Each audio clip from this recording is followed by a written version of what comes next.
cutting edge in the night of people do the right thing. You understand? You know? Yeah, man. We're there. And we're there for give you the knowledge. You understand? Yeah, man. Do the right thing. Click the free subscribe button, click the notification bell, and put it on all. We're recording cutting edge. You understand? Knowledge is key.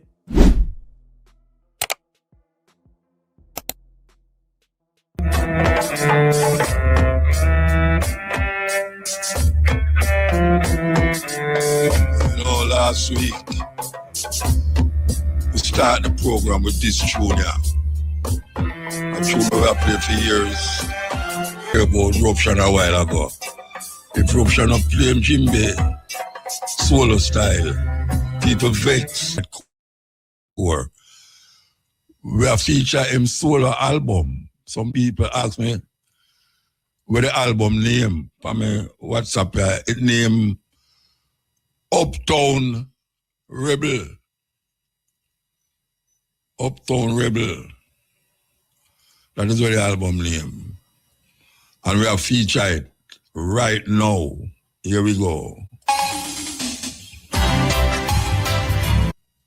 We're going to play 2 more Catcore and then see if we can go into some third world with Catcore. Say, third world, I turn the thing into some little uptown thing. Because them now play real reggae. But it's like them bring a certain thing to reggae. Whenever they did it, I hear the brother that sing about uptown, downtown. Them time they did blatant. Yeah, it's like a line draw between who uptown and who downtown. But, you know, some other virgin Michigan and Smile come say, no more uptown, downtown. And it's true that now you can't know the difference between uptown and downtown again. So, meanwhile, them they talk about uptown, downtown. And the quality, or the quality that is not there in reggae.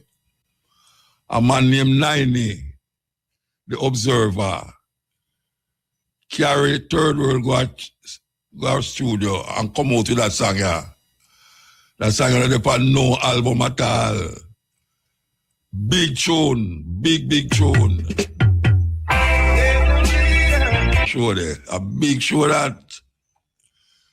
Big show. So, yes. Wow. Okay. We will take a break at 11 o'clock. And we want to tell you that we will change the vibes. And that's when we will move from what we call tribute to normal programming. Yeah, normal programming. So we will take a break and come forward. And as we say, we will play normal programming. We want to know if them are going to make a connection again with the launch of Reggae Month. That's going to happen. Oh, anybody can tell me that out there? Not tonight. Okay, no. So them not going to have no more break for that. So we can continue the program, we want to continue it. And we will take some phone call too. Yeah, we will take some phone call. So we just want you to know how the program is going to run. If you want to call, you talk about anything where you want to talk about. And don't take it like say you want to take over the program. Yeah, don't go like you want to take over the program with the long talking. You understand? All right. So here we know. We're going to take a break, so we're going to have to take a break, you know. Reggae Radio, Irie. But somebody who did not listen last week, they might never listen this week. And somebody who listened this week might not listen next week. So sometimes when you play something and you think, say, boy, sure, you can't bother play it again because you play it already. You realize about people out there never hear it. So, I tell you, so we're going to start with these clips we have. Last week we played a clip here, and we've been playing the clip, but a whole heap of ones. Well, and that's a whole heap of one, but ones are ones who just tune in to the cutting edge. Them start tuning to the point now where they want to hear certain things again. So we are going to give you the best part of this thing where we say, since you never hear it, we are going to make you hear it. And this is one of them. Hear it, listen.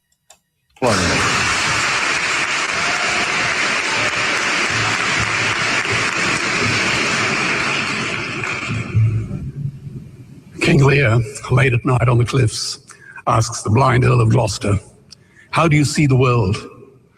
And the blind man Gloucester replies, "I see it feelingly. And shouldn't we all? Animals must be off the menu because tonight they are screaming in terror in the slaughterhouses, in crates and in cages, vile, ignoble gulags of despair." You see, I heard the screams of my dying father as his body was ravaged by the cancer that killed him. And I realized I'd heard those screams before. In the slaughterhouse, their eyes stabbed out and their tendons slashed, on the cattle ships to the Middle East, and the dying mother wail as a harpoon explodes in her brain as she calls out to her calf. Their cries were the cries of my father. And I discovered that when we suffer as equals. And in their capacity to suffer, a dog is a pig, is a bear. Oxide from the livestock industry are killing our oceans with acidic, hypoxic dead zones. 90% of small fish are ground up into pellets to feed to livestock. Vegetarian cows, time by 2048, all our fisheries will be dead, the lungs and the arteries of the earth. Billions of bouncy little chicks are ground up alive simply because they are male. Only 100 billion people have ever lived. 7 billion people live today. And yet we torture and kill 2 billion sentient living beings every week. 10,000 entire species are wiped out every year because of the actions of one. And we're now facing the 6th mass extinction in cosmological history. If any other organism did this, a biologist would call them a virus. It is a crime against humanity of unimaginable proportions. But happily, the world is changing. 10 years ago, Twitter was a bird sound. www was a stuck keyboard. Cloud was in the sky. 4G was a parking space. Google was a baby's burp. Skype was a typo. And Al-Qaeda was my plumber. Victor Hugo said, "There is nothing more powerful than an idea whose time has come." Well, animal rights today is now the greatest social justice issue since the abolition of slavery. Do you know there are over 600 million vegetarians in this world? And that is bigger than the United States, England, France, Germany, Spain, Italy, Canada, Australia, New Zealand, all put together. If we were one nation, we would be bigger than the 27 nations of the European Union. Can you believe that? And despite this massive demographic footprint, we are still drowned out by the raucous hunting, shooting, killing cartels who believe that violence is the answer when it should not even be a question. Meat kills animals, kills us, and is killing our economies. Medicare has already bankrupted the United States. They will need $8 trillion invested in treasury bills just to pay the interest, and they have precisely zero. They could shut down every school, Army, Navy, Air Force, Homeland Security, Marines, CIA, and FBI, and they still will not have the money to pay their doctor bills. And our Cornell and Harvard say that the optimum amount of meat in a healthy human diet is precisely zero. Water, as you know, is the new oil. Nations will soon be going to war for it. Underground aquifers that took millions of years to fill are now running dry. It takes 50,000 liters of precious drinking water to make 1 kilo of beef. Today, 1 billion people are hungry. 20 million people will die from malnutrition. Cutting meat by only 10% will feed 100 million people, and eliminating meat will end starvation forever. If everyone ate a Western diet, we would need 2 planet Earths to feed us. We've only got one, and she is dying. Greenhouse gas emissions from livestock is 50% greater than transport, as Peter said. Cars, trains, buses, ships, lorries, the whole lot.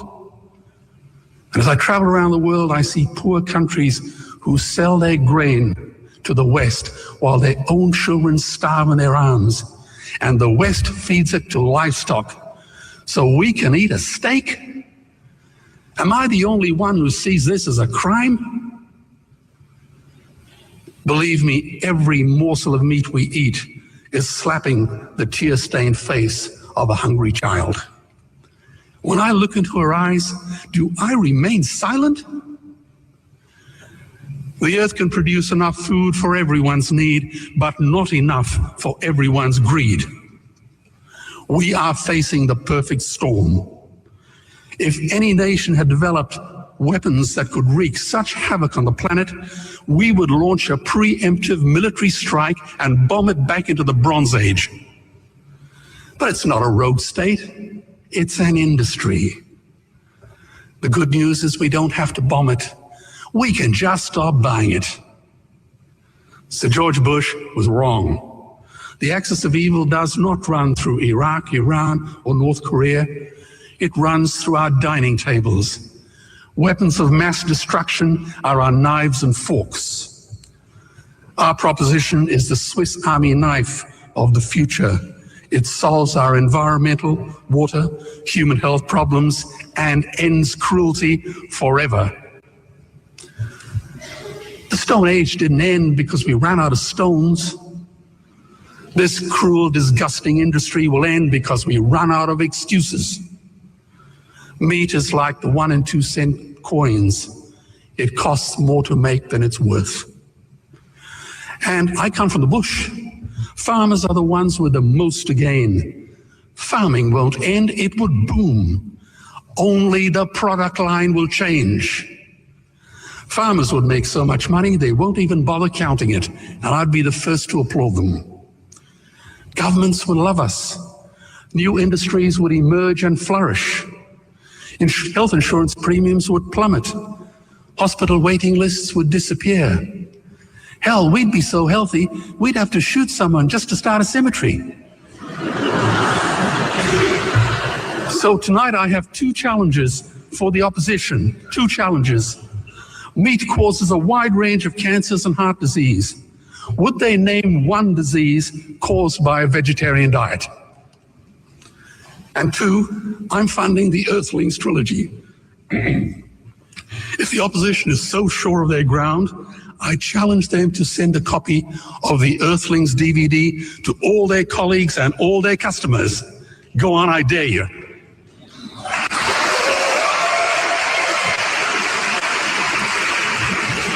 Animals are not just other species, they are other nations, and we murder them at our peril. The peace map is drawn on a menu. Peace is not just the absence of war, it is the presence of justice. Justice must be blind to race, color, religion, or species. If she's not blind, she will be a weapon of terror. And tonight, there is unimaginable terror in those ghastly Guantanamos we call factory farms or slaughterhouses. Believe me, if slaughterhouses had glass walls, we wouldn't be having this debate tonight. You see, I believe another world is possible. And on a quiet night, I can hear her breathing. Let's get animals off the menu and out of these torture chambers. Please vote tonight for those who have no voice. Balancing truth and the controversy, addressing the youth. 85 countries in the world, 70 are black countries. Yet not one of those 70 countries has a nuclear weapon. Not one has built weapons of mass destruction to threaten the world. Not one has ever invaded another land to steal, conquer, or enslave. Think about that. Our ancestors left nothing behind that the world can point to with shame. No genocide, no mass shootings, no record of crossing oceans to chain other nations. We are the children of the only race that never tried to wipe out another people. Yet look at us today. We are the most oppressed, the most exploited, the most humiliated and silenced on this earth. We are blamed for poverty caused by stolen wealth. We are told to heal from wounds that were never allowed to close. We are told to move on, to forget, to forgive. While those who enslaved us still live in the comfort built from our stolen labor. They call us violent. They call us dangerous. But we, the only race that has never unleashed war upon others, remain the most victimized on this planet. And somehow, despite centuries of chains, whips, guns, and lies, we still rise each morning. We still pray. We still smile. We still hope. We are what the United Nations has been searching for. A people of peace. Yet this world refuses to give us peace in return. And that is the saddest part of all. Yes. Serious thing. Serious thing. I say, we're the only set of people will never leave our continent or country and go in our next man country, go enslave them. Yes? We never left and go in Europe, go enslave nobody or Asia. And when we talk about how them enslave people are ball out, and I say, boy, are human beings. That is why so much things are going on in our earth, you know. The imbalance amongst human beings. The imbalance where white supremacy put upon the world and inject them virus in the world and cause a whole heap of confusion and misrepresentation about how life's supposed to be. Yes. Because what we have here so now, people look upon it and say, them whole personality are go down and down and down and down. And them have to react certain way where them never usually think them would have react. Them not think them would have react certain way, but them react because of how the system set up. And we are wonder why things stay so in the earth. And we are cause it. All the madness where you see are going. Whether it is nature or human ways, is we are cause it. Certain things where used to go on, or certain things where I don't know, never used to happen. And I talk about nature-wise, I talk about, and human-wise. Because we see man heart go cold now. Cold like ice. It just like not even like ice, like dry ice. And we can't understand is what is happening. And none of these religious beliefs, practices, is giving us any hope and salvation to what supposed to happen. None of them. And the major one is the one where I enslave most of the people them. In their mindset, the major one them. We're going to play this. There are 54 countries on the continent of Africa that are black countries. There are 16 in the Caribbean that are black countries. Listen. That means out of 195 countries in the world, 70 are black countries. Yet not one of those 70 countries has a nuclear weapon. Not one has built weapons of mass destruction to threaten the world. Not one has ever invaded another land to steal, conquer, or enslave. Think about that. Our ancestors left nothing behind that the world can point to with shame. No genocide, no mass shootings, no record of crossing oceans to chain other nations. We are the children of the only race that never tried to wipe out another people. Yet look at us today. We are the most oppressed, the most exploited, the most humiliated and silenced on this earth. We are blamed for poverty caused by stolen wealth. We are told to heal from wounds that were never allowed to close. We are told to move on, to forget, to forgive. While those who enslaved us still live in the comfort built from our stolen labor. They call us violent. They call us dangerous. But we, the only race that has never unleashed war upon others, remain the most victimized on this planet.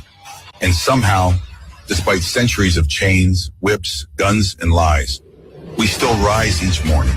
We still pray. We still smile. We still hope. We are what the United Nations has been searching for. A people of peace. Yet this world refuses to give us peace in return. And that is the saddest part of all. You know, I listen to the radio, you know, and I hear them talk about the cruelty that is up on the land and what young people is doing. How them heart get cold. And we look on what these big politicians is doing. And we are recognize these men do some serious evil things and have them not getting, nothing happen to them, nothing. Nothing happen to them at all. Them just continue them life and live them life like them never do nothing. Yet still have some man out there and do some little things. And when we say little things, when I say it's not criminal activities, but compared to what these guys do, you know, say, why, Jacques said the earth no level. We all come forward and take a break and come forward. Break time. About some farmers, or the farmers, them, a ball. And surprisingly, not ball because them don't have no food for selling. Them have too much food. Can you imagine that? The farmer, them a ball say, them have too much vegetable now and them can't get the market to sell it. Because the places where them used to go like the hotel, them and them something there. I only for the hotel them locked down. I do repairs. So the government has said rather say them going to start some, you know, them call it market here and market there and market almost everywhere to help them. That means you know the food I will get cheaper now. Because the man them say all the pop show with them plant, because you know say you have certain food where a 6-week food, you know, 6-week crop, 8-week crop and them something there. The people them say the pop show up on the ground are wither away. Them say pumpkin like whoa. So you're supposed to can't go in a supermarket and just take a pumpkin. Because the pumpkin supposed to be free. Can you believe that, man? Can you believe that? No coordination in the whole thing.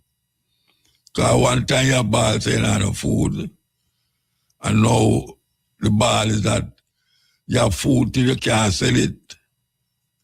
Because no market not there. So we don't export food. We don't understand that. Or we import so much food. And we not export none. We don't export food, man. We put tin and tin that we export. We need to get a grip of ourselves. We need to get a grip of ourselves, man, because there's no way should I go in a supermarket or in on the road and people are selling ackee for $900 a dozen. I'm scared. You think I joke me I make? A woman tell me that I have to walk where, and I don't walk, I have to drive off. $900 a dozen, Rasta. You have a man who sell roast bread fruit for $1,000. $1,000 for roast breadfruit. How that possible? At Jamaica we live, and not foreign.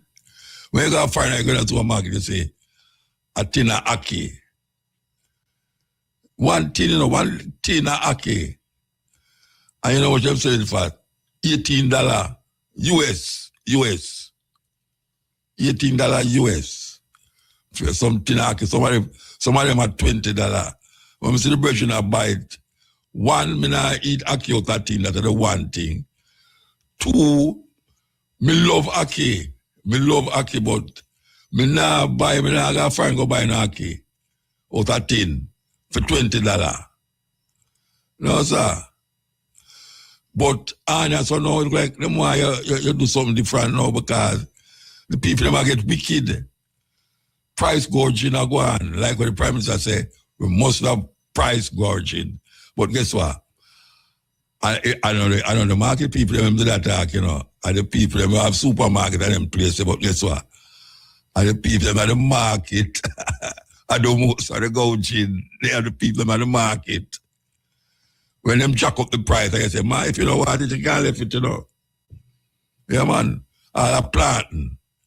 The other day, they are planting up the place sorted. And now, Mr. People are selling planting. If you want to see the plant where they are sell. If you want to see the plant where they are sell. You know, plant take 9 months to come, you know. That means we have quite a few months left to really get some serious plant on the road again. Considering say the rain, the hurricane blow away a whole heap of them, mash up the crop. But you have certain things we never get licked. And that is the underground food, them cocoa and dasheen, yam, all of them things they underground still. And the vegetable them they on top of the ground, but them not really blow away. Them not really blow away, them can't wash away, but I doubt it because the farmer, them I say them have enough. Farmer say them have enough. Why we can't coordinate this thing, man? Why we can't coordinate this thing, yeah? Why the government don't have a place where to deal with agro-industry? Agro-industry where you turn the vegetable and the crop them in a different product. Yes. So why if you have some herbs where you can say, you go out there with the bush them and you said, you wrap up it with this and say, this after that, this after that. You can use a machine and powder it and put it in a bottle and put label on it and send it out there as a product. Agro-industry is even putting in your fruits in a blender and make it other than just eating the fruit. You know, you throw the papa and the banana and whatsoever you put in there and blend it up. It's agro-industry that, you know. Yeah, man. You use the agricultural product and use a machine to create a different kind of product. And there's no place to really maintain that in a Jamaica because you don't have no cold storage place. No big cold storage place like we used to have ice factory. Where them still have ice factory. I don't think them have ice factory again. They must say the little ice them in some plastic bag now in some big box, ice box. First time used to have ice factory. Remember ice factory near to prison there, prison oval. You used to have ice factory along there. Where you go buy some big black ice, throw up on the ice truck. First time we get licked down by a car through that. We go up on the ice truck and I never ever see it's a Ford car too. I never ever see the man is on near to the ice truck. I hop on the ice truck and grab piece of ice and hop back and boom. My mother here some in the hospital New Year's Eve night. I tell you. But the reality is that we need to be more innovative. And that kind of see that show itself still, you know. I say some people are trying their best to use where we have the plant them and the fruit them and turn it into something other than just go buy the fruit. Because when you turn it into something else, the shelf life is longer than when you just have the fruit put on there. Because you have to have the fruit for put in a fridge or freezer to make it stay long. But when you really do it in a certain way, you can backle it. You can backle it and make it become a different product. So we are telling the farmer them to figure that out. Figure that out. Because it is good to have a market for them things about. So when tourists, so we talk about tourism, we can't rely upon tourism, you know. Even though tourism are bringing the most money. Well, them say a Western Union are bringing things still, but imagine we are depending upon white people for come here, so to feed them. And we there so want the food. And we got to take bully beef and rice. Rice used to plant at Jamaica. Westmoreland did have the most rice in Jamaica. Red rice, brown rice, all sorts of rice that we used to have. And now Guyana beat everybody in a rice. And we see the rice come. And we don't have none for ourselves. So we have to buy foreign rice and import foreign rice. Rice is something that most Jamaican eat. Yeah, man. Easiest thing to bully beef and rice, chicken back and rice. Rice after night, curry goat and rice. And we don't have no rice in Jamaica. Government should have shame for know to the land they have to plant the rice. And we don't have rice. Them should have get a beating for that. Yeah, man, them should have get a beating for that. A country where used to have rice, that's all. I bet you the Chinaman them are going to do it. Chinaman I listen to my program. The Chinaman I listen to my program with all that. Them say, yeah, he talk good. He talk about rice. We big rice planters. We gonna go back to China and suggest it to Xi Jinping.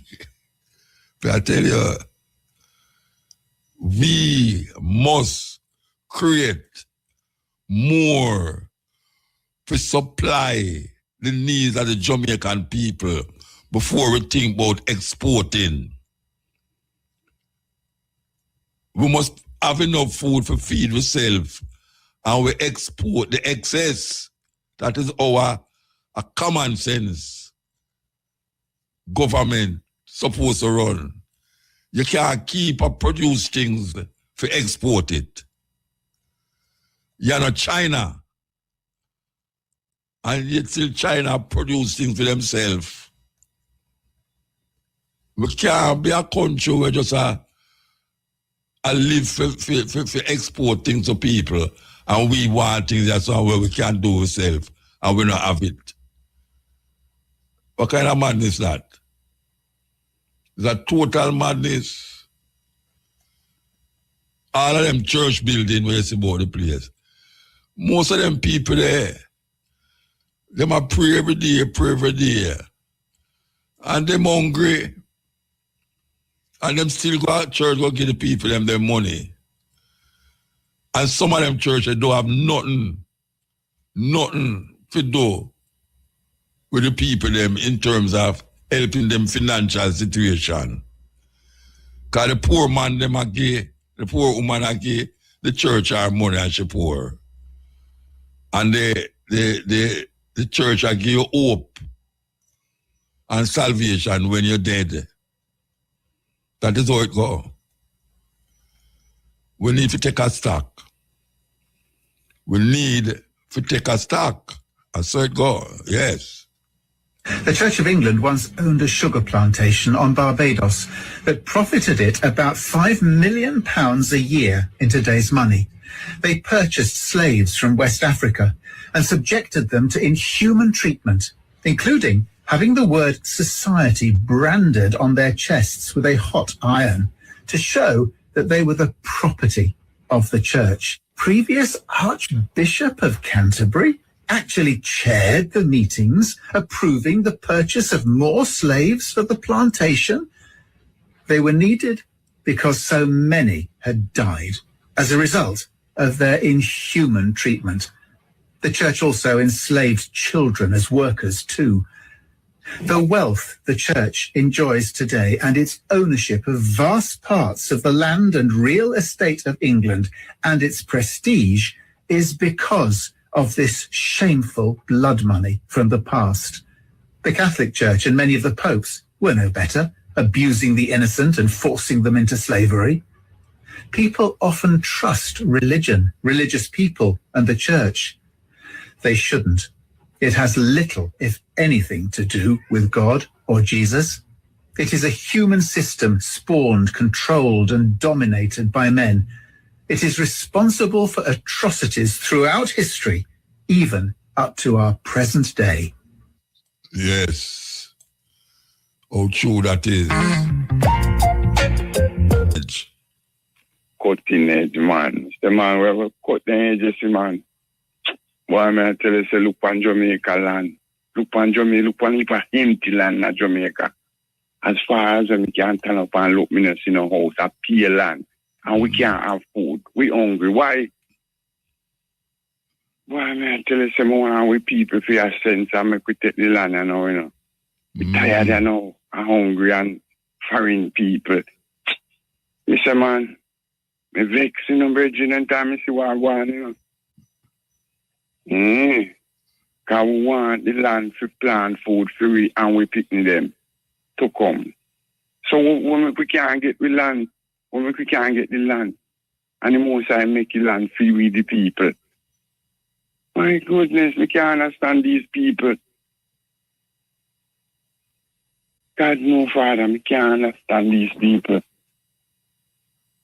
These people every day they go foreign and buy food for we. And we sit down and buy before we reject them food, make them stay there and boil.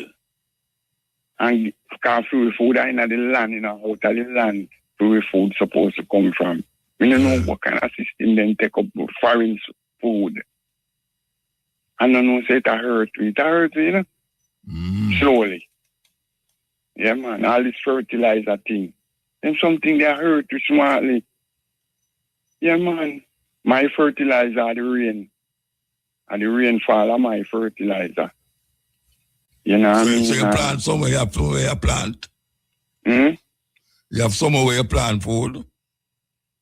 Well, you know what I say? Me have somewhere, man, can plant food. Me also plant food and vegetable and everything, man. Yeah, man, but me over 60, you know. Me still can't do it, yes, but... You can't do what you usually do? You know, most of what you used to do. You know? Your heart is willing, but the flesh is weak. How will I say, man?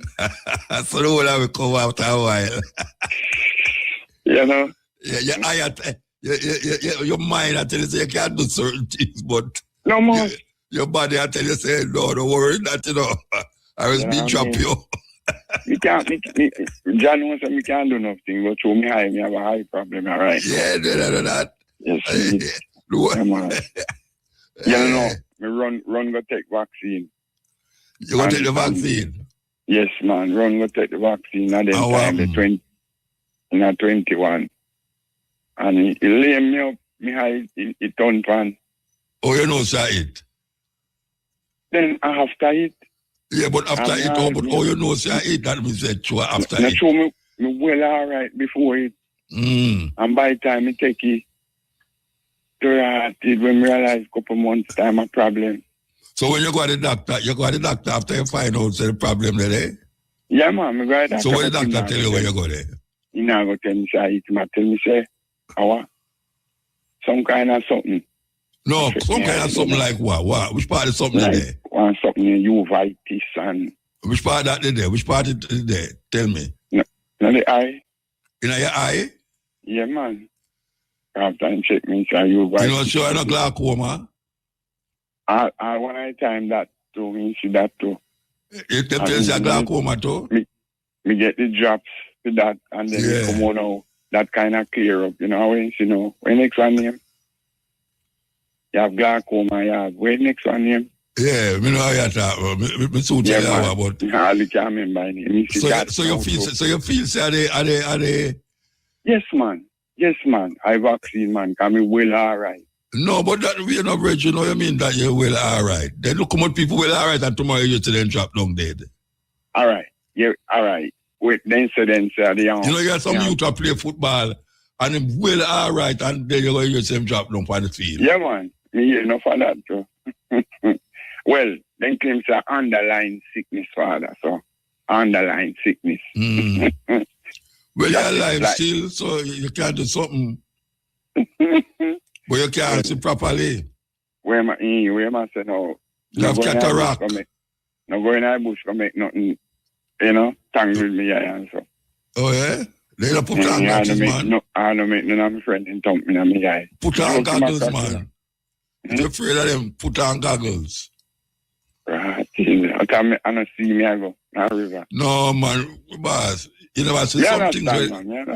Oh, you run joke with me. You run joke with me. I miss a man telling some of the nicest plant, finger big, so, Yeah, man. Then call it. You want one finger. If them see that the finger plant at 500, them are selling for. Then we but you want them are selling. We did have some plant like that. Man. And it go on and go on and go on till the owner them cut teeth them out. Yeah. And that's our problem again. Our next problem, that man. Then why they not plant them when they just wait until the thing come?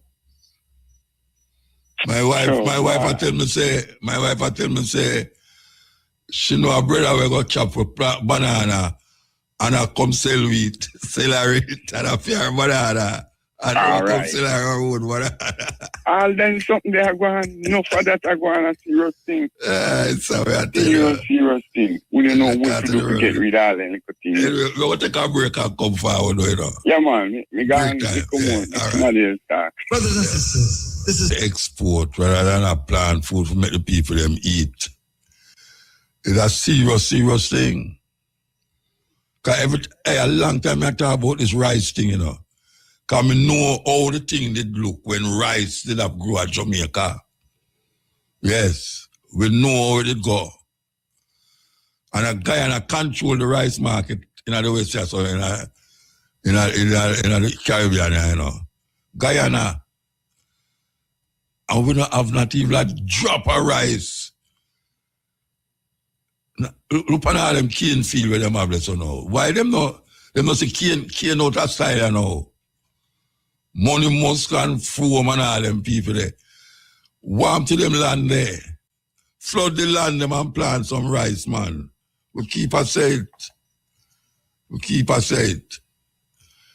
One of them politicians, they call me one time and I tell me, the one who say him grandfather, Obia man.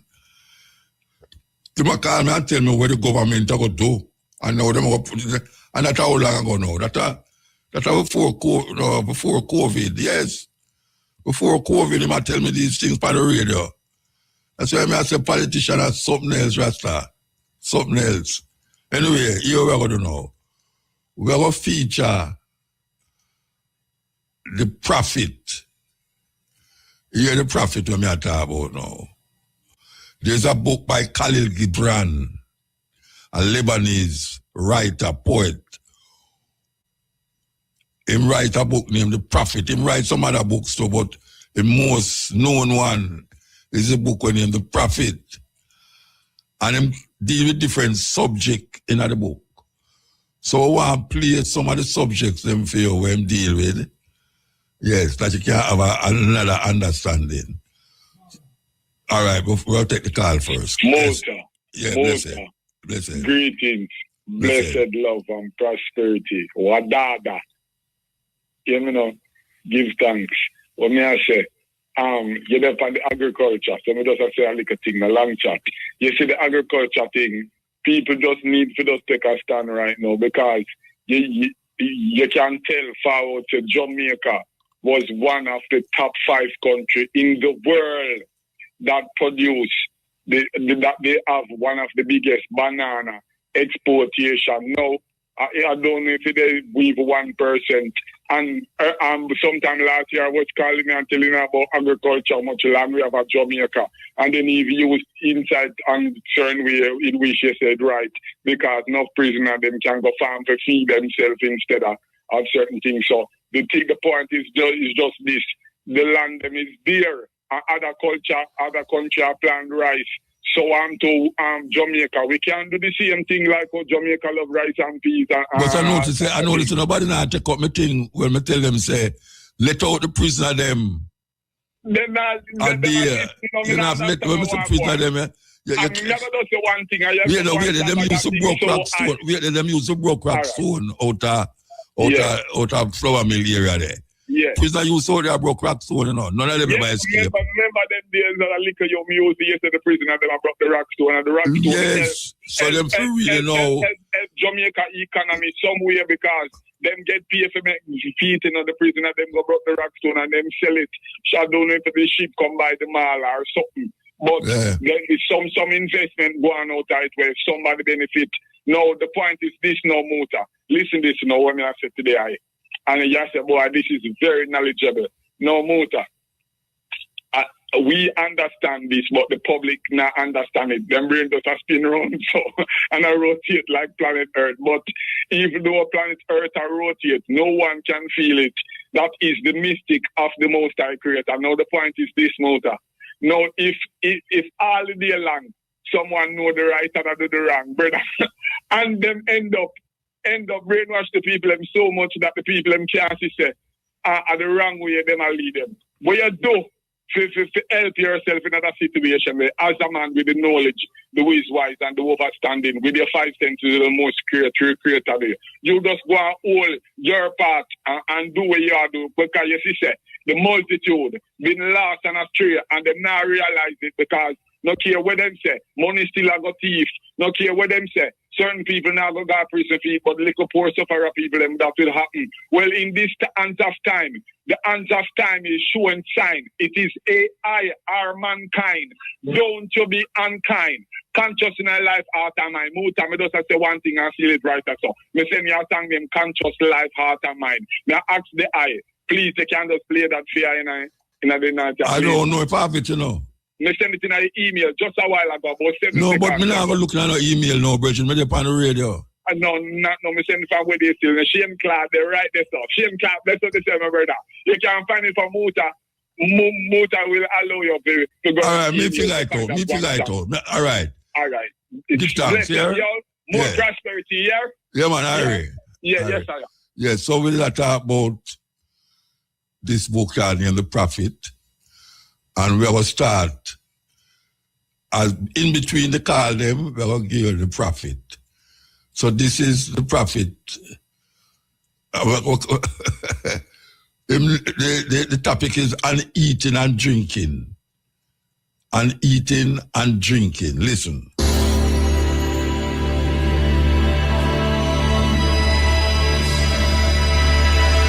Then an old man, a keeper of an inn, said, "Speak to us of eating and drinking." And he said, "Would that you could live on the fragrance of the earth, and like an air plant be sustained by the light. But since you must kill to eat, and rob the newly born of its mother's milk to quench your thirst, let it then be an act of worship. And let your board stand an altar on which the pure and the innocent of forest and plain are sacrificed for that which is purer and still more innocent in man. When you kill a beast, say to him in your heart, by the same power that slays you, I too am slain, and I too shall be consumed. For the Lord that delivered you into my hand shall deliver me into a mightier hand. Your blood and my blood is naught, but the sap that feeds the tree of heaven. And when you crush an apple with your teeth, say to it in your heart, your seeds shall live in my body, and the buds of your tomorrow shall blossom in my heart, and your fragrance shall be my breath, and together we shall rejoice through all the seasons. Yes. And love. We're presenting Khalil Gibran. Khalil Gibran say, and love, listen. Very important. Then said Almitra, speak to us of love. And he raised his head and looked upon the people, and there fell a stillness upon them. And with a great voice he said, when love beckons to you, follow him, though his ways are hard and steep. And when his wings enfold you, yield to him, though the sword hidden among his pinions may wound you. And when he speaks to you, believe in him, though his voice may shatter your dreams as the north wind lays waste the garden. For even as love crowns you, so shall he crucify you. Even as he is for your growth, so is he for your pruning. Even as he ascends to your height and caresses your tenderest branches that quiver in the sun, so shall he descend to your roots and shake them in their clinging to the earth.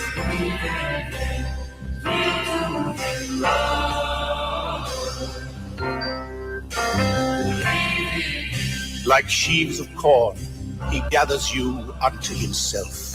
He threshes you to make you naked. He sifts you to free you from your husk. He grinds you to whiteness. He kneads you until you are pliant. And then he assigns you to his sacred fire, that you may become sacred bread for God's sacred feast.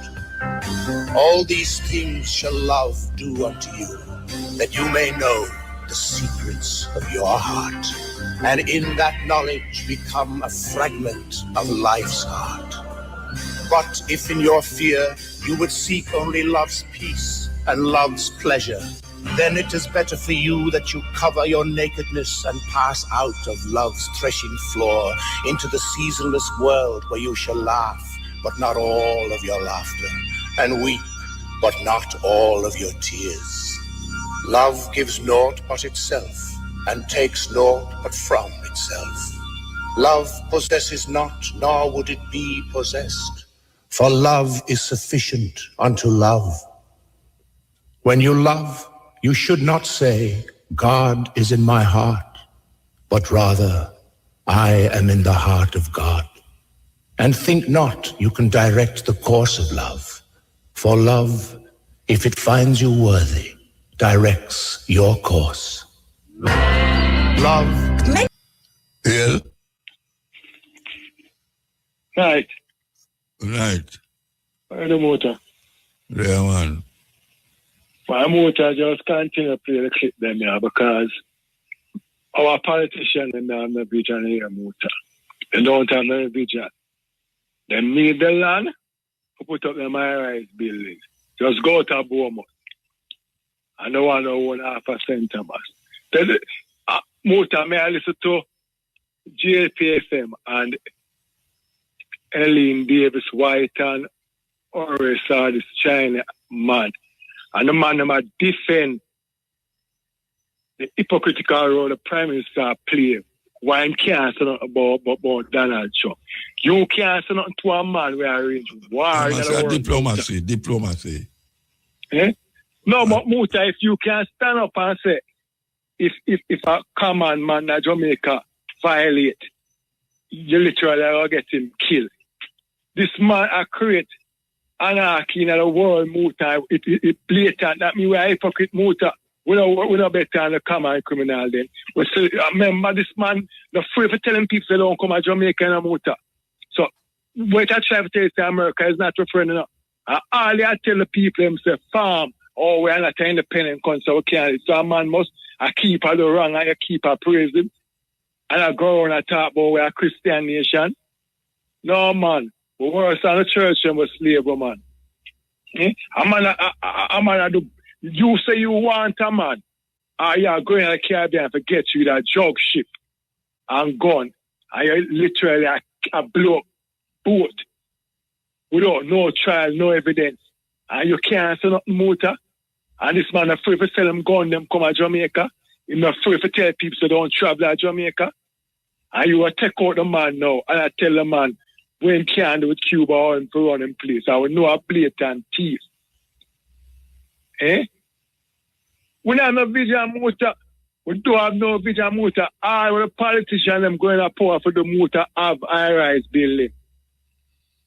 They don't deal to make this country independent motor. And I talk about we are not independent. Well, stop use word if you don't know the meaning of it, man. We have to be self-reliant. I thought after COVID motor, this government just start cut up land and say, yo, strictly farming. So when America passes place around them way, like what Michael Manor used to do. Imagine motor, you attack diplomacy. The motor, if you saw a thief must come to your house and she have a big gun and for this your wife and you don't have follow, you don't stand for nothing. Take before the standard. But you are going to talk about police to shoot down, get innocent people, get to black people. And you're not able to shoot 70 million. What equipment Mr. University and you know about the Ghana jail and Tufton or resign and nothing. He just step on their face. So motor, the man no say yes at 200 million spent on food for the people in my country, and before Christmas the man said no start spending the money. So what really are going to our country motor? Who no start spending the money? I think 2 weeks before Christmas, in the compare, I said the money, the donation them get to build back the people's house and put on them roof and this don't start spend. And me I hear was between yesterday, today and Wednesday, between Monday and Tuesday, them I say, 200 million spent on food to get the people in our country. So I remember saying almost 80% of Jamaican people are carrying on food now. So where I give them people a steak, lobster. Most of our really are going to our country. And we are talking about we have 2 big universities and we got campaign and we got immaculate and we're educated and they get the black people in my dance. 200 million motor for 2 pounds of rice, 2 pounds of sugar, 2 pounds of flour, and two sardines. Them can't get account for some things where you hospital. Exactly, motor. And that makes sure I show 70 million worth of equipment. And then have the poor black people, I'm sure them money are wicked enough. All the one when they talk down, wicked enough. The people them go up in the motor and them I tell them say, no MR machine now work, no ulcer this now work, because what them just refer them to fill them place. And you have to find 70 and 80,000 and 100,000 for the test. Them doctor people. Friend, for them private doctor friend. Right. And then them get them cut off and this guy sit down. Say my Ministry of Health, sit down. And I collect taxpayers' money. Good boy, motor. Yeah. One God can do something more than people, man. Really now? Why you have to ask him, you bring out the cut. But motor, I never ask him no motor. I never ask him no because I'm glad they educate you. Motor, you have the big old shop them on the road and mash up the road. You know, get the ferry, the ferry transport them all them through the sea and save the road. The man them a patch the road and by later it sink again. Then them go out patch it. So who give account who added them things the motor? And the people just so highly educated and slung just dumb so like a business usual. And I tell them motor we don't need no more university people or people when we need people with vision motor. Vision because look like we don't wake up and see what going around the world. Wait till Russia and China strike and this madman, and we still want to go when food can't transport. Cut up the land, Andrew, and give it to the people and where poor parents die for it. And stop giving it to your friend and come in politics with lean boat and one Billy Ramos that touch the sky down a Beaumont. All right, one politician there, I must himself one piece, 1 billion, motor, 100 million. Motor would have loved 2 million or 3. You go to Universal Motor now, you cannot get a parking, you have to pay $250 an hour, half over hour, it must be $1,000. No parking as a patient at university.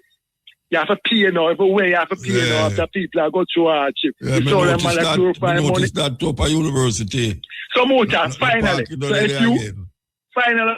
if you feel that way, you drive yourself to the university and park up your car and go in and them admit you for 5-10 days. Or you leave that particular car bill now. No, well, you have to go tell somebody to drive you. You can't go park. No, but Motor, you alone that travel and you feel that way, you say, well, all right, you have enough strength to go up there. I could be practical, Motor. Because I know people, I know a lady was sick and go up there and she realized I can't start. You try yourself. When she done admit and come out, she can't pay the doctor bill plus. No, but she don't have nobody. She don't have nobody who go look for her in the hospital. Well, I don't know if she should trust her with the car. Well, no, man, but after 5 days after I know to shop there, you know. She don't know nobody. When she left her yard, says she's sick. She don't call nobody and tell them she's in the hospital. Well, I don't know where she left, but probably you just go by my business and just come down. Yeah, me know, but when you go to the hospital, you know, get in contact with somebody where you know outside. Well, that's true, Motor, but I don't know. Yeah, but she couldn't just park the car there and left the car there, so so much. Yeah, man, she left the car there because she told me she left. I know recently now, but I hear her go because right now she go up now and then for treatment. So I am saying no, because yesterday I go to university and I tell me, say, I told 50 hour and over hour. I told them that someone else saying, everywhere you go now, when you go around the university, everybody know, every parking after the start. Some of those park outside. Come and I fatten them for people. Respect, Motor. Yeah, Irie, yes. Yo. Yeah. Yes, Motor. Better, where what man didn't go? I tell you, man, for the past 2 weeks, you know how much pounds my waiter, operator, put you on get them. I'm vexed, you laugh. You should have take the money and buy a ticket, come down, you man. You go on, man. The amount of money the past 2 weeks, that's the third week, you know. I wonder a woman I hear you. Yeah, that's why, for the past 2 weeks before, man, my whole... Man, the operator put me through and pick up higher. You know, she put me through to the studio and thing, man. Man. That's why I don't hear me, man, because so much things happen. Man. Man. Yeah, that's yours. I tell you, man, the Ben. Anyhow, we just want to say, it is the coward slave mentality of PNP and GLP politicians. Why them don't come out and condemn the racist war criminal, Donald Trump, to where him going on with, murdering people in Venezuela and outside in international waters and things. Minneapolis. And him are the real terrorist, you understand? And kidnap the president and his wife of Venezuela and them things. And we mustn't let that off of the agenda, because President Maduro and his wife must be released. Illegal criminal abduction, and these same politicians, PNP and GLP, if it's any other person in the Caribbean or Africa, they do that. You would hear how them condemn them, how them Yes, them are hypocrites. What them do with Mugabe? What them do with Mugabe? Yes, exactly. What them do with Mugabe? Exactly. See? Both PNP and GLP politicians, them to move and go, them is sell out slave mentality, coats them. That's why them not have Marcus Garvey book, the philosophy and opinions in the school system of Jamaica, because them not want the youth, them and people to wise up and them thing there. Yeah, man, hypocrite them. And me love how Trump a turn it pan the others in a NATO. How him want Greenland, You understand? Because him not use force again. Him say him not use force again. That's a way he must say. Because you know him can't be trusted. But check the thing now. You see Starmer in England, Macron in France, and the rest of them in NATO. The whole of them supported in terrorists killing of people in Venezuela and thing, and abduction, But and then we are there. But you notice how them afraid to condemn him with him threats where man make boat him and go take over Greenland and them thing there. You understand? No, but most of them talk against it still. No, but them talk about it in a mealy mouth way, Muta. Them not come out and say he's wrong and them kind of the only one who kind of thing is the one of Canada named Carney. You know what I mean? Him come out full against Swemado because remember Trump want Canada become the 51st state, Yeah. You see? Yeah, you see? And look on the dictators them in Africa, like all the girls, they Samia in Tanzania, they puppet for Tony Blair. They kill enough people in recent elections and them thing there. And all the dictator boy in Cameroon, Bia, where they're about 92 now, they're there for years upon years. Any dictator will support NATO, them not have nothing to say. But people like Traore, who will continue Marcus Garvey work in a Burkina Faso, them are try to fight against something. And that is why we Pan-Africanists have to support them.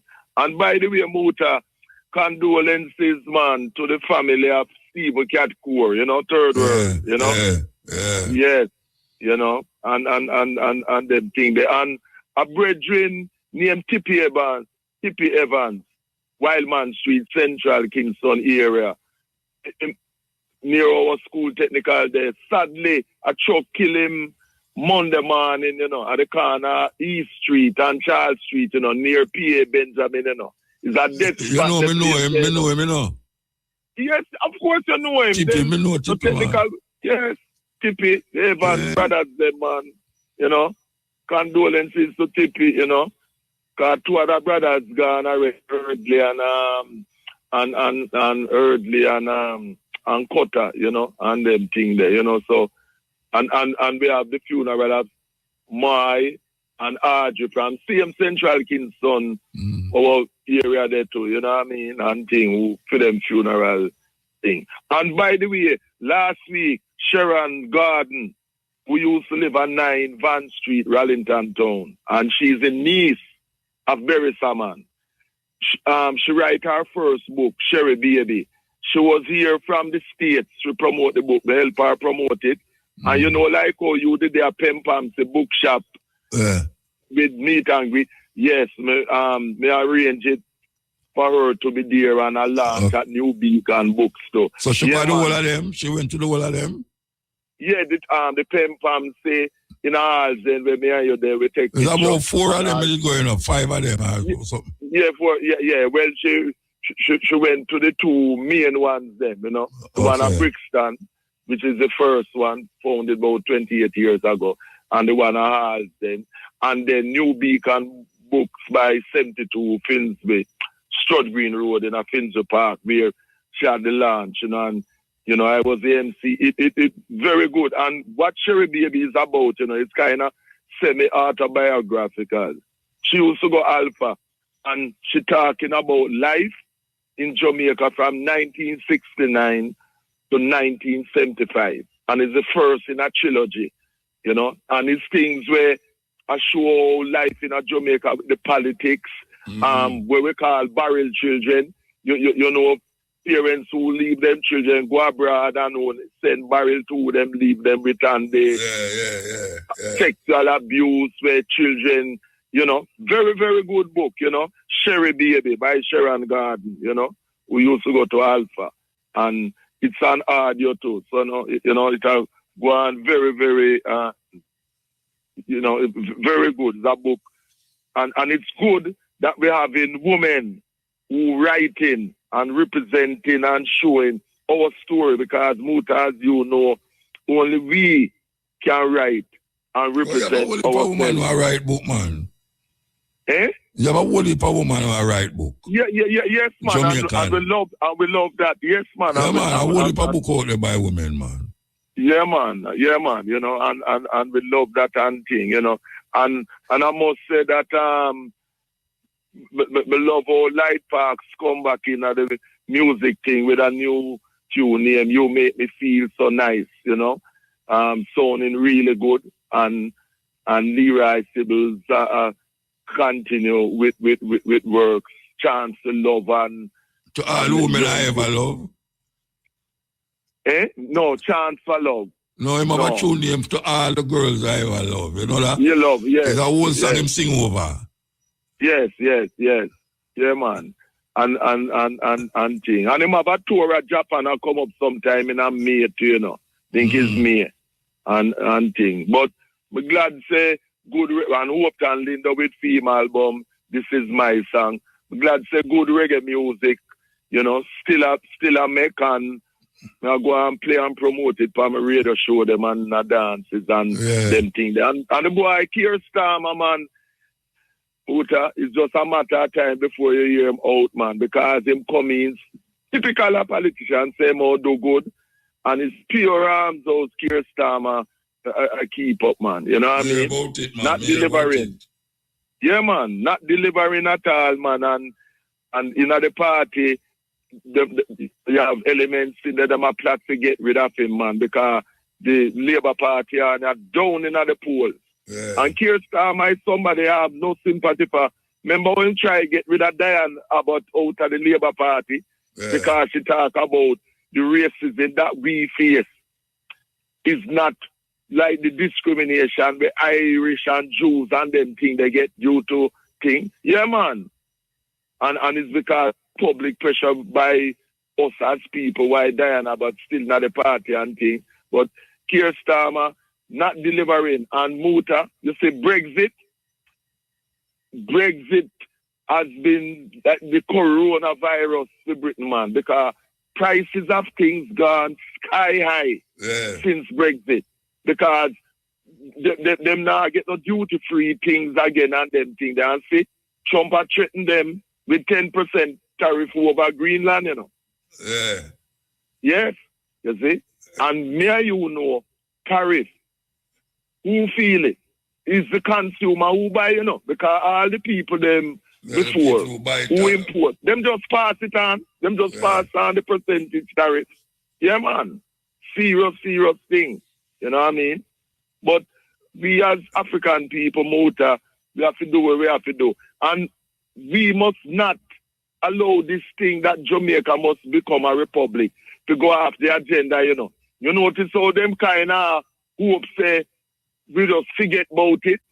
Yeah, you know what I mean? The hurricane is part of the forgetfulness. Yes, but you, me and you know, so them really don't want Jamaica become no republic, you know, because them still want under the rule of the British monarchy and them thing, the slave business and thing. But Jamaica must be a republic. Must be a republic. You understand? Because we can't say we're independent and you have a foreigner from a racist family who did exploit our people and still a benefit from it with them own the beaches in Jamaica. That's the next thing, you know, Muta. Beaches in Jamaica must be owned and controlled by us, the people. Most of the beaches in Jamaica, people in Jamaica don't have access to it. Hotel in our business, country. hotel have access to it. The hotel them have access to it. Exactly. Which the hotel them is them foreigners, them thing there. We the people must have access. We have to go some serious campaign where that is concerned, man. No, people are the campaign. They are court, you know. The rest of them carry them go to court. Yes, you have two liars who are rasta have them in a court. Yes, and that is what I'm saying, is that we must support this move because the beaches in Jamaica must be accessible to us as Jamaicans. You know what I mean? Right. For real. Yeah, man. I love how the brethren are relying to talk about the politicians and their family who own almost who have the whole of Paul Bogo Paris, St. Thomas and them thing there. Yeah, them thing there, not right, man. And we have to black sounds against them thing there, man. Definitely. You know? Definitely. All right, sir. Yeah, man. All right. So next week, now go phone again, no, because I have to make up forward for the other 2 weeks. Get for real, man, because so much things in a go on, man. Me say, I cause some bad word, you say. I'm lucky to never cause it on the radio. No, man, well, you know, say me have the self-discipline, man. Yeah, but you know, but people know me have the self-discipline. Eh? She'll say you need to tell him too. Where she say? Say you need to tell him too. Say me nearly kill him too. No, tell him bad word. Tell him too bad word. You need to tell him too bad word. Yes, for real. I tell you, man. Serious thing. Because you know, so we can use the adjective them good, you know. The whole of it can use it. The whole, you know, colorful, kaleidoscope and things. So, may I leave by telling people in Jamaica, my African people in Jamaica, say, keep conscious, be conscious, and be proud of your African self, your African hair, complexion, nose, and everything. And don't stop, continue, and implement the works of Marcus Garvey, because our only salvation as Africans in Jamaica and abroad is us as Africans. Self-reliant. Right, every time. Next week, we have phone again. Bless them, love. All right. That was Mandingo. You must know him by now. We're going, they are not break, you know. They are not break. Well, I think somebody, I don't know why today think we have break. And a woman who held a baby. All right, so still the pan Khalil Gibran, the prophet. I want to play him talking about children and children. Against her bosom said, speak to us of children. And he said, your children are not your children. They are the sons and daughters of life's longing for itself. They come through you, but not from you. And though they are with you, yet they belong not to you. Wow. You hear him say about clothes? Why certain people are supposed to cover themselves? It's not because of the person who I wear, you know, the person who I look. It's the person who I look at them, the problem, and the person who I wear it sometimes. That's clothes and giving. Then said a rich man, speak to us of giving. And he answered, you give but little when you give of your possessions. It is when you give of yourself that you truly give. For what are your possessions but things you keep and guard for fear you may need them tomorrow? And tomorrow? What shall tomorrow bring to the overprudent dog burying bones in the trackless sand as he follows the pilgrims to the holy city? And what is fear of need but need itself? Is not dread of thirst when your well is full, the thirst that is unquenchable?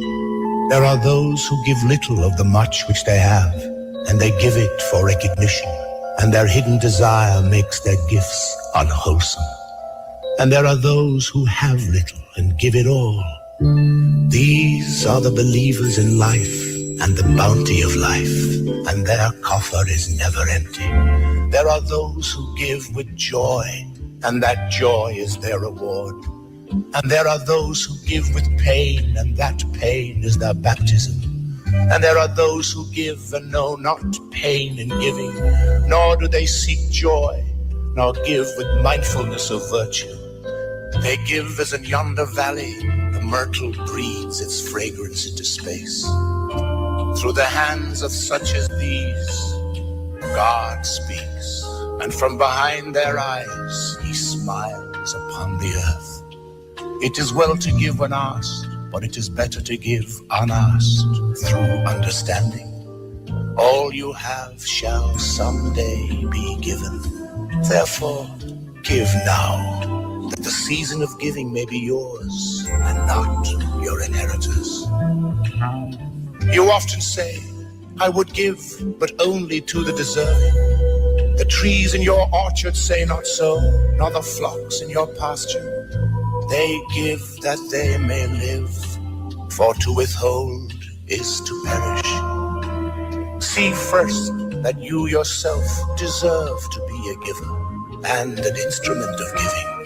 For in truth, it is life that gives unto life, while you who deem yourself a giver are but a witness. Yes, Khalil Gibran. Remember, if you're going at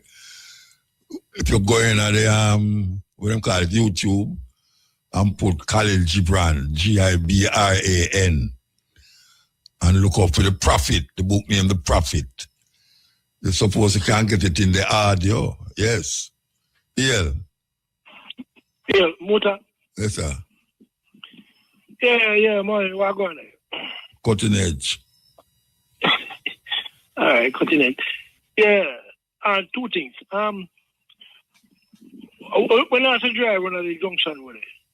Which one is the junction road? You want up or so? Yeah, man. To go. So I St. Mary? Hey. Terrible, man. Terrible. Boy. Terrible. Worse to the road, man. The road. Terrible, man. I want to know if them no know say they're there. Terrible. And it's one of the big main road in Jamaica, you know. But you know what happened? They might wait till somebody drop over, bust turn over thing for them fix it, you know. That them how do. Yeah, man, some big bowler road for top of the hill. I tell you. Dropping on big top. I tell you, man. You couldn't get by the bird, the steam shop and the program again. Steam shop. Steam shop. Don't remember what I said with Steam shop. You know what? You got to tell you something. It's the main road that link the south with the north. Mm. The main road that link the north with the south and the south with the north. That means say you drive straight from Kingston and you drive straight Halfway Tree Road, Constant Spring Road. You reach up at Stony Hill, the Golden Spring, and you drive straight and you go right over upon North Coast of Portland. And the road, thousands of people are traverse that thing there every day. Every day. And the road there, are going to kill our people, and mash up people car. Jesus. Terrible. Millions on it already. Oh God, yeah, up at the top part. Yeah. No millions, billion. You remember the brother with Stephen? When I asked him, said it over, then put over. Me say somebody can have $1 billion over upon a work. And that's what they tell me now. Remember years ago, COVID. No man, but tell us additional cost. Yeah, additional cost, $1 billion additional cost. What kind of man is that?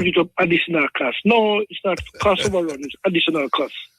Yeah, but I tell you what, it's terrible. Anyway, yeah, get him back from one of the program, man. Get him back from one of the program? Yes, man. I'm going to ask him forget him. Yeah, forget him. You see, from me, to say them lack of Constant Spring and nobody can get no water out it again. My begs. Begs. Constant Spring is from before me born. People go to catch water from all far distance. And the man, them show them no water, it run upon the road. Them run it under the ground now and gone over big boy yard. And now people don't have no water there again. So I don't know why I call it Constant Spring, so I change the name. Anyway, yeah, man, all right, we check them to find out. I ask him, yeah? All right, the next thing, Muta. Yeah. What are your views for the current reduction of crime? You're not added to the program, man. No, come on, late. No, I don't mean today. I don't mean both. From last year, from the mention, say crime, murder gone down. My talk my talk is, listen to me now. Hear my take on this thing, you know. Police is the first so much police ever killed so much people in Jamaica, ever. Right? 400 odd, them say. Is the lowest crime rate, murder rate them get in the past, how much years them say? Must say 20 years or 30 years. My take on it is this. If you have 700 people get murdered last year, and you have 400 odd people get shot by police dead, how them know? So some of the people them will get shot by police. It's not murder, them get murder by the police. Yeah. So you'd have to go add that in at the 700 where them say murder, you know. Yeah, we don't know. Suppose that 200 people out of the 400. That means that the crime rate not gone down. May I say? You know, so the narrative, when them people now look kind of weird, you know, call them, I say, boy, murder rate gone down. But you know so much, not about for this area. You know, so about 17 gone down. 17 people they know? 60 years under the police. Yeah, man, you know. Under the police? But so busy that is to chump to rat. I remember where I go and I said, it's to chump. 17 people get shot by police already. Yeah, man, I tell you. Yeah, I want a day, you want a day. No, sir. Them eyes up. Looking at that's why the crime gone down. I the police are kill the people them. Me and man I say the reason why the murder rate gone down, I show the police them and kill them. Kill the people them so the people them get freed. No. Once a man named Carl and something, don't really investigation. I go on against him. No, wait there. You believe say, because the police them I shot the man them and killed them. Why the crime rate gone down? Yes. Yeah, man. As a name Carl, so, but like gang or so, you know. So them get free, and that you say? Yeah, so because the fear commit crime, no, the fear kill him, no. Then all 17 people dead since years start already. Then I say, shoot out. I never shoot out. Camera now weird. 17 people, the police them shoot. That may I say, if the crime, watch your man. The only way we're going to know is if the police them have on camera. That's the only way we're going to know what is what and what is not. If them have on camera.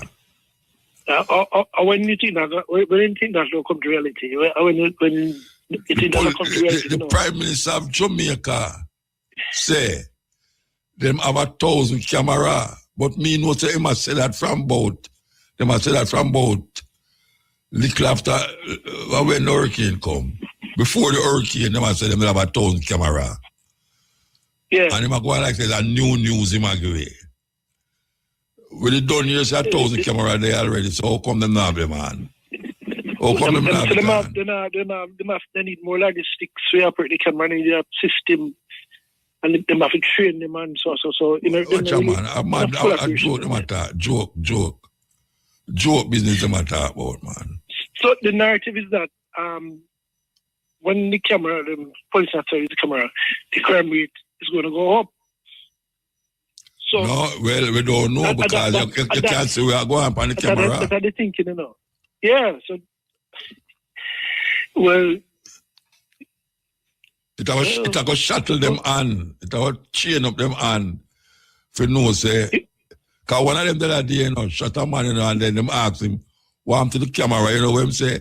Him say, forgot to pin something on it. So clip. Him forgot that, you never hear it. No. Yeah, man, him shoot somebody, him say the clip. The clip. If not go a court. The man in charge in the the white man, Amish, the man from Faraday. Him contract done scenario we contract, you know. Because I think him tenure was a feeler. When him just come in here, to some so you mean the white brother? Yeah, I'm saying I no contract. He can't work with a commissioner. Because when he just came in, yeah, that's how we must say. You know, so he knows somewhere we don't know.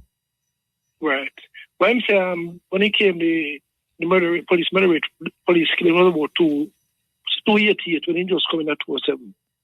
Now when I left, he got 200.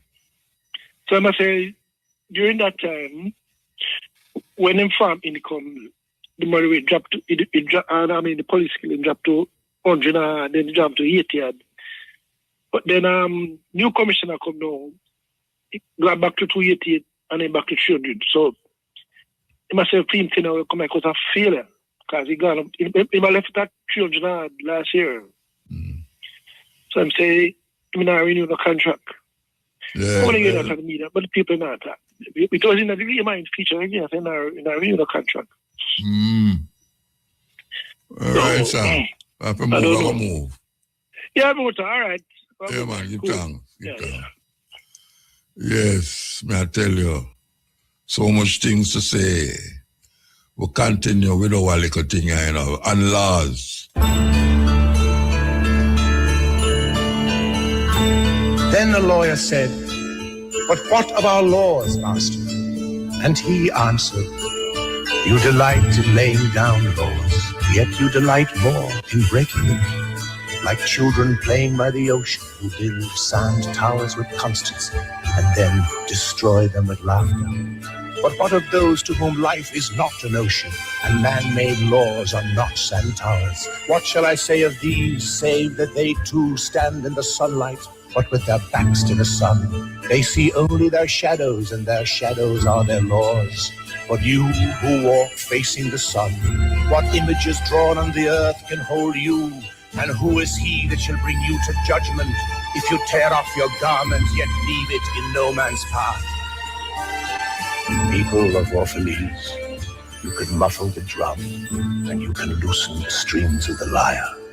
But who shall command the skylark not to sing? Listen, you know. Listen, I hear this on no other radio station. Listen.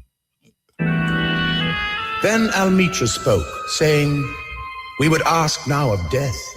And he said, "You would know the secret of death, but how shall you find it unless you seek it in the heart of life? For life and death are one, even as the river and the sea are one.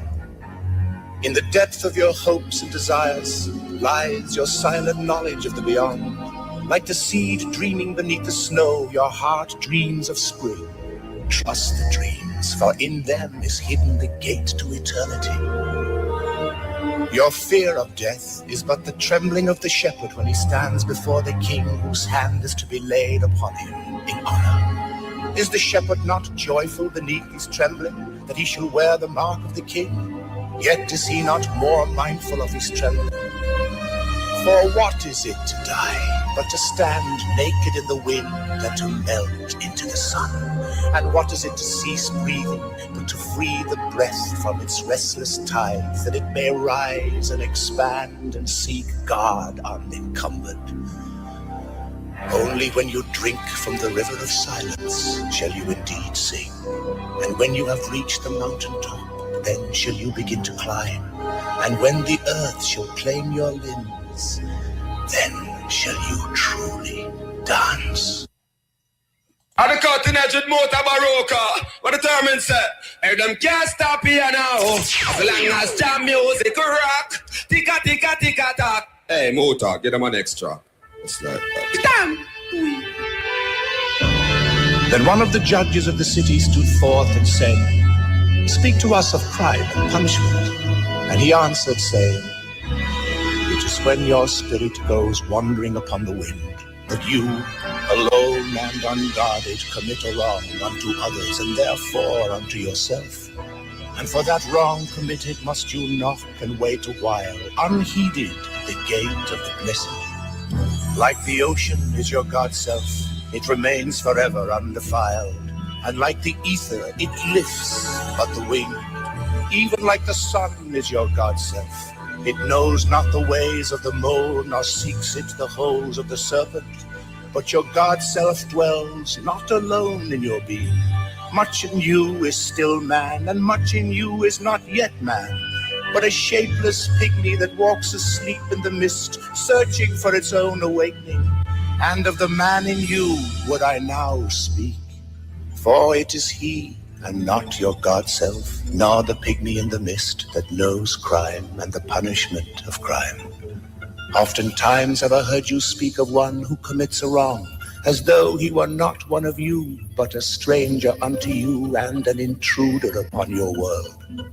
But I say that even as the holy and the righteous cannot rise beyond the highest, which is in each one of you, so the wrongdoer cannot do wrong without the hidden will of you all. You cannot separate the just from the unjust and the good from the wicked, for they stand together before the face of the sun, even as the black thread and the white are woven together. And if any of you would punish in the name of righteousness and lay the axe upon the evil tree, let him see to its roots. And verily he will find the roots of the good and the bad, the fruitful and the fruitless, all entwined together in the silent heart of the earth. And you, judges, who would be just, what judgment pronounce you upon him who, though honest in the flesh, yet is a thief in spirit? And you who would understand justice, how shall you, unless you look upon all deeds in the fullness of night? Only then shall you know that the erect and the fallen are but one man, standing in twilight between the night of his pygmy self and the day of his God self, and that the cornerstone of the temple is not higher than the lowest stone in its foundation. You are listening to Muta Baruka. The cornerstone of the temple is not higher than the highest stone from the temple. Wow. Okay, we'll continue the journey. Then said a teacher, speak to us of teaching. And he said, no man can reveal to you aught but that which already lies half asleep in the dawning of your knowledge. The teacher who walks in the shadow of the temple among his followers gives not of his wisdom, but rather of his faith and his lovingness. If he is indeed wise, he does not bid you enter the house of his wisdom, but rather leads you to the threshold of your own mind. The musician may sing to you of the rhythm which is in all space, but he cannot give you the ear which arrests the rhythm, nor the voice that echoes it. For the vision of one man lends not its wings to another man. And even as each one of you stands alone in God's knowledge, so must each one of you be alone in his knowledge of God and in his understanding of the earth. And seek not the depths of your knowledge with staff and sounding line, for self is a sea, boundless and measureless. Say not, I have found the truth, but rather, I have found a truth. Look at me. Back to my roots, yeah. Yeah, me, yeah, man. All right. So All right, then, I'll go and sit back and listen. Eh? Now I'll go and sit back and listen. Oh, yeah, go on. I think you talk to me still. No, man, let's mind the music there, it's it. All right. Cool, Please, yeah. Eh? Oh, yeah, man. Thank you. Here we go to this. And an old priest said, speak to us of religion. And he said, have I spoken this day of aught else? Is not religion all deeds and all reflection? And that which is neither deed nor reflection, but a wonder and a surprise ever springing in the soul, even while the hands hew the stone or tend the loom. Who can separate his faith from his actions or his belief from his occupations? Who can spread his hours before him, saying, this for God and this for myself, this for my soul and this other for my body? He who wears his morality, but as his best garment were better naked. The wind and the sun will tear no holes in his skin. Your daily life is your temple and your religion. Whenever you enter into it, take with you your all. And if you would know God, Be not therefore a solver of riddles. Rather look about you, and you shall see him playing with your children.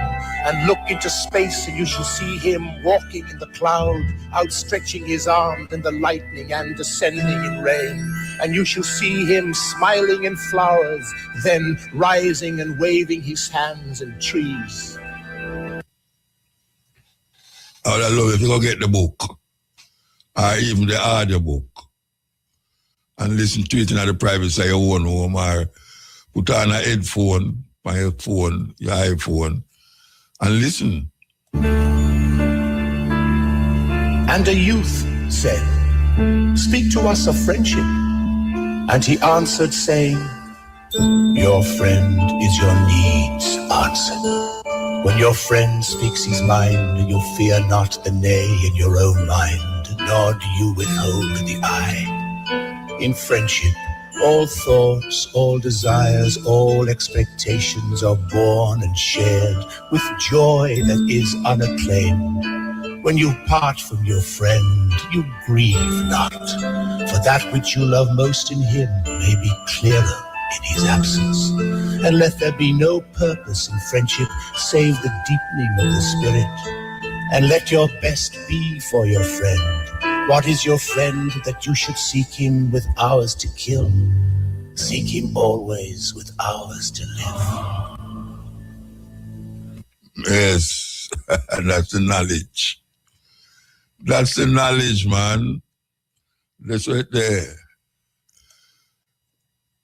Yeah, you know that song there, I Am I Said, that virgin named Neil Diamond, they sing that tune there, and like, he might show you in a state of why he might achieve so much thing, but yet still him not feel fulfilled.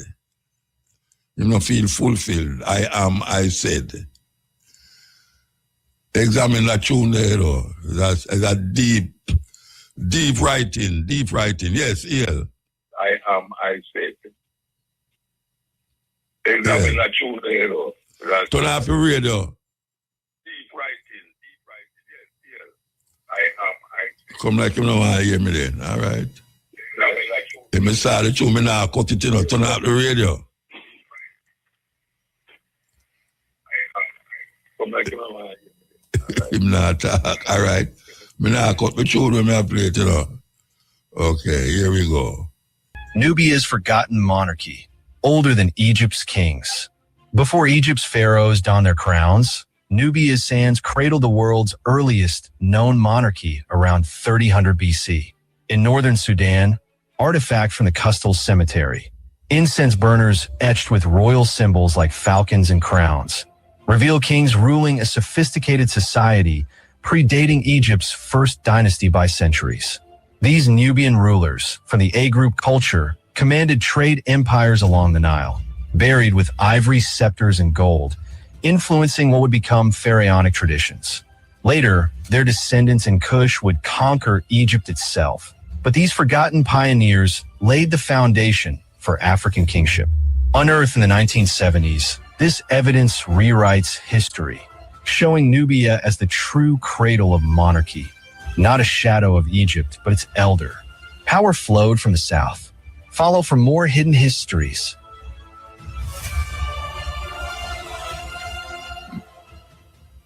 What if I told you there was an emperor so paranoid he tried to ban his people from sleeping? Not because he hated laziness, but because he was terrified of dreams. This was Caligula, one of Rome's most infamous rulers. He believed that dreams were dangerous, that while people slept, they might conspire against him in their minds, and that nightmares were omens of his downfall. So Caligula took his paranoia to extremes. He ordered guards to patrol Rome at night, punishing anyone who slept too soundly. He forced senators and nobles to stay awake for days, keeping them in endless ceremonies, lectures, and feasts, just to prove their loyalty. Exhaustion wasn't a side effect. It was a weapon. But here's the dark irony. The emperor who banned others from sleeping was terrified of closing his own eyes. Caligula was said to wander his palace at night, pacing in terror, claiming the moon itself was watching him. He dreaded nightmares, convinced they were messages of betrayal and death. The man who ruled millions couldn't rule his own mind. He could command armies, build monuments, and rewrite laws, but he couldn't conquer sleep. And maybe that's the real lesson of Caligula's madness. Power can bend nations, but it cannot bend human nature. You can deny people rest, but you can't destroy the need for it.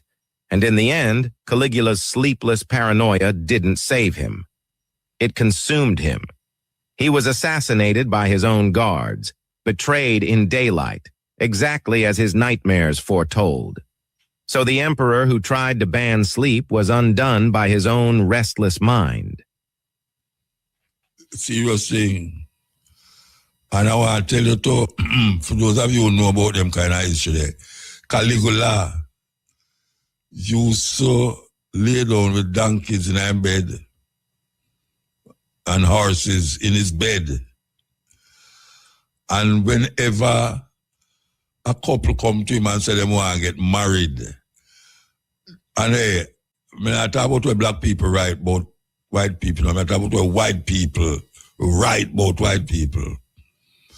So anytime a man want to get married and them come to the king and the emperor, Caligula, and them come to him for them blessing, him have to have sex with the bride, well, before she called her bride.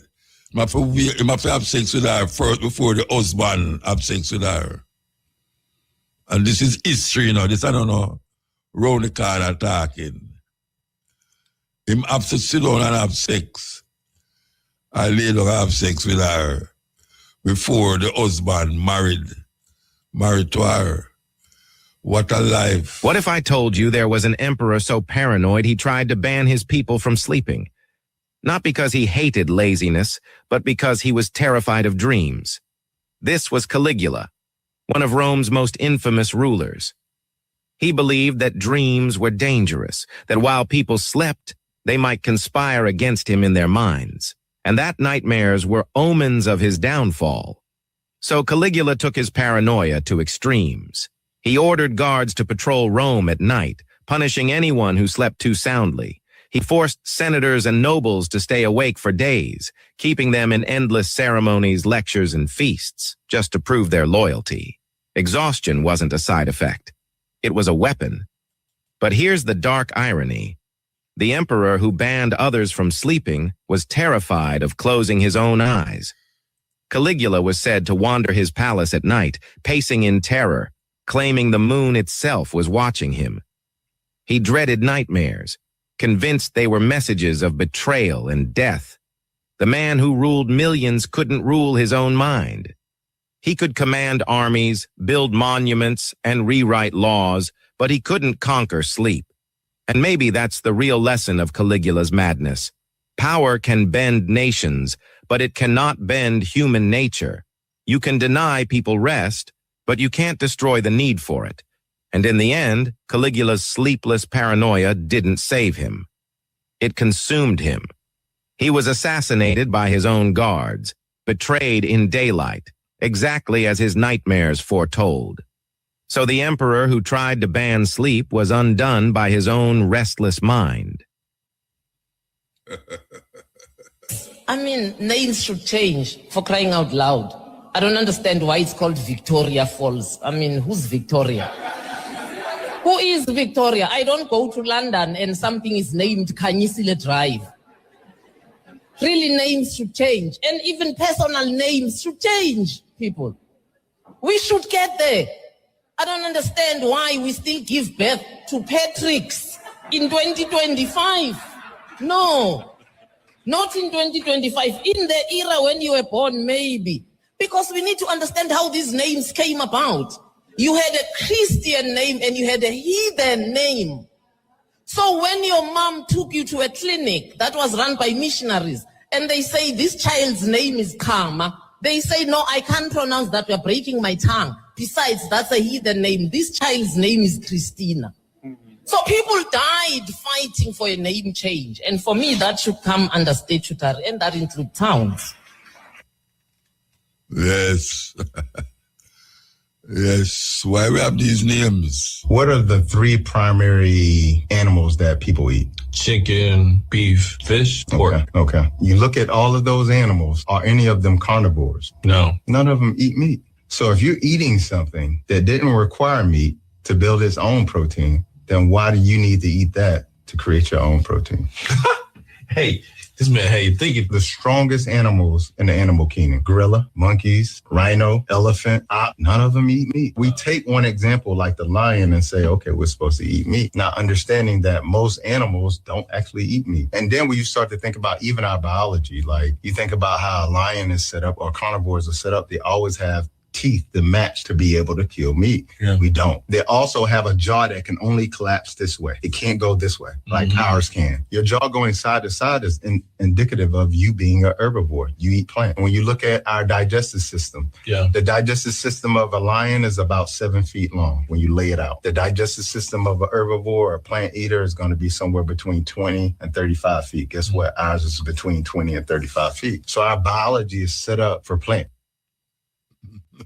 On the cutting edge with motor baroka, what determined say, hey, them can't stop here now. As long as jam music rock, ticka ticka ticka tock. Hey, motor, get them an extra.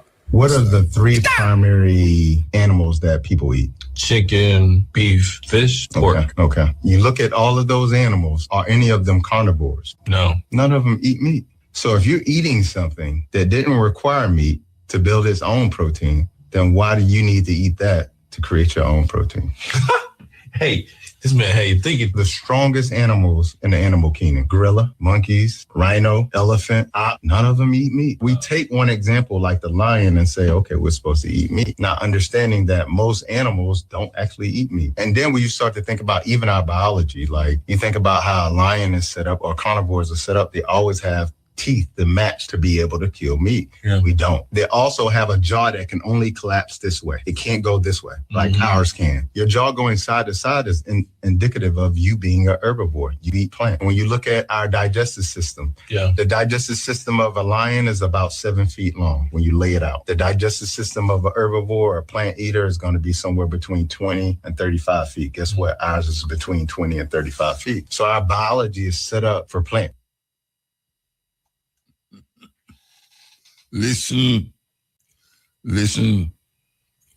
Yes, listen. In a world where empires crumbled and freedom seemed like a distant dream, one man stood tall against tyranny, a king who refused to bow. This is the true story of Haile Selassie, the emperor of Ethiopia, whose bravery lit a light of hope during World War II. When Mussolini's fascist troops invaded his native Ethiopia in 1935, brandishing modern weapons and murderous tactics, Selassie didn't capitulate. He resisted, defying overwhelming odds. He brought his battle to the world stage. Before the League of Nations, the African ruler believed he was the first to say, "It is us today, it will be you tomorrow." And his words still echo today. He warned the world of the dangers of ignoring fascism, and history validated his judgment. Selassie, even in exile, roused his people to resist. Ethiopia was liberated from occupation in 1941 with determination and assistance from Allied forces. His tenure served as a reminder to the world that even in the darkest of times, justice will always prevail. Haile Selassie was more than an emperor. He was an embodiment of resilience, dignity, and the unyielding spirit of Africa.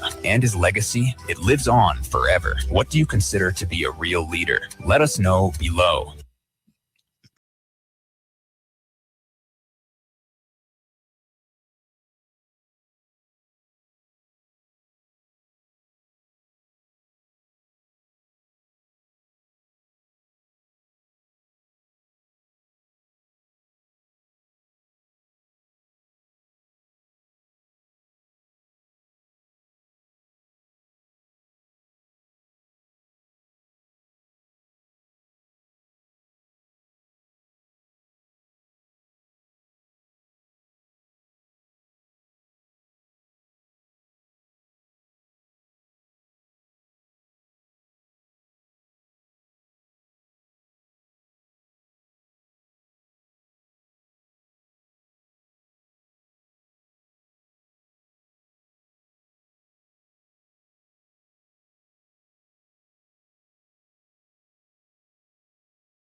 Yes.